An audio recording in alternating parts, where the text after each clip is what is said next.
Hello again. Welcome back to the November Private Pilot ACS series. Today we're going to be hitting episode 4. And in this episode, we're going to be covering airworthiness requirements. So let's get into it. Alrighty, so with the airworthiness requirements, if you guessed it, we're going to hit back in that page study guide and we're going to run through it, show you guys the regs and the pages that you need to go to hit all of the questions for your airworthiness requirements. So the first thing we have in K1 is going to be those general airworthiness requirements. So we have aviates and aero ec. So let's look at see what that is about. So here we have our aircraft. First, of course, we have our required documents. It's going to be our airworthiness cert, our registration, our radio license, our operating handbook, our weight and balance, our external data plate, and our compass deviation card. E and C is not on there. Everyone has different versions on the end. Mine that I know is including external data plate and your compass deviation card.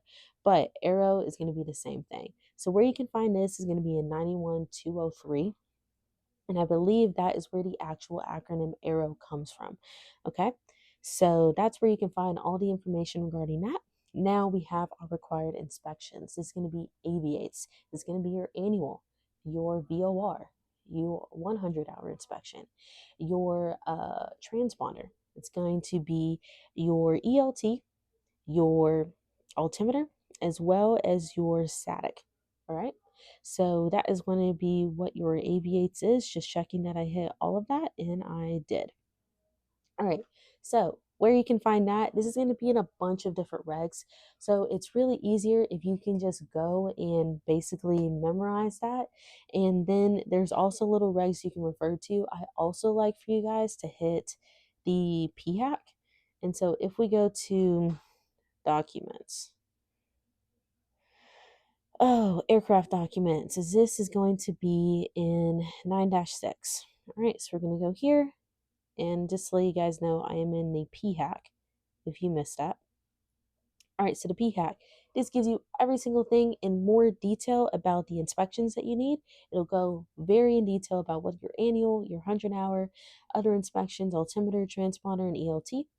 Okay, and then we have our MEO, which I was going to go into just in a second, but that is where you can find information on that as well. What an MEL is, what a KOEL is, what your preventative maintenance is as well.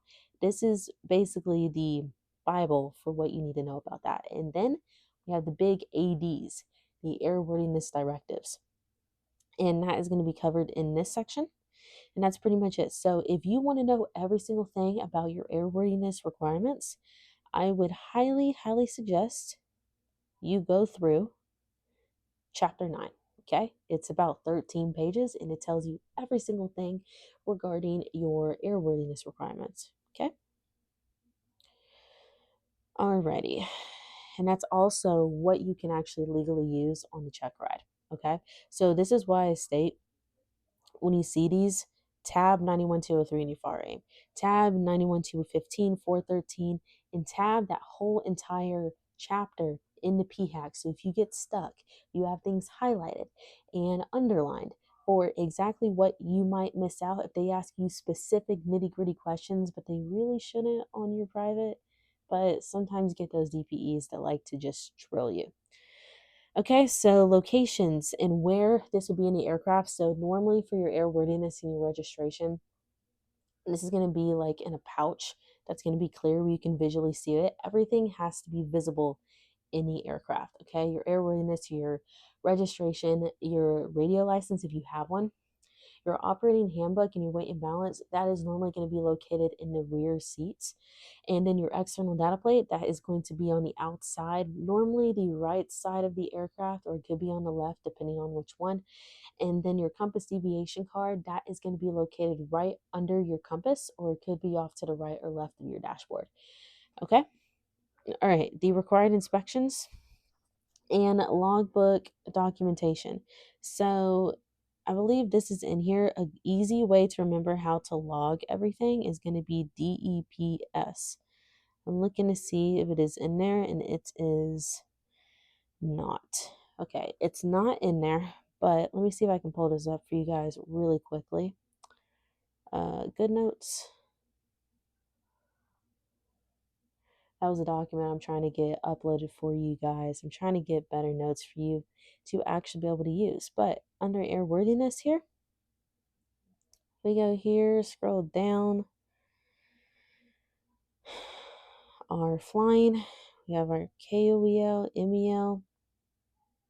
I did not write it down, but it is DEPS. I believe it is date, basically place and time, signature, your date, place, signature, and I think E is like what you did. So it's the date, it's the place, it's your signature, and what you did. So that is what you need to write down if you actually do preventative maintenance. But again, go back to that section, chapter 9 in the PHAC, and it'll give you the exact information you need. All right, next up is we have the equipment that is required. This is going to be your atymido flames and your flaps. Atymido flames 91205 is going to be your day equipment. And then flaps for your VFR equipment at night is going to be flaps. 91205 Charlie is flaps. 91205 Bravo is going to be your day. Okay.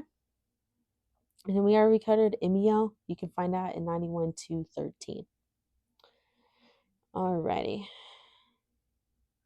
So that's covered that. So we covered special flight permit. That was also in the PHAC as well that I showed you.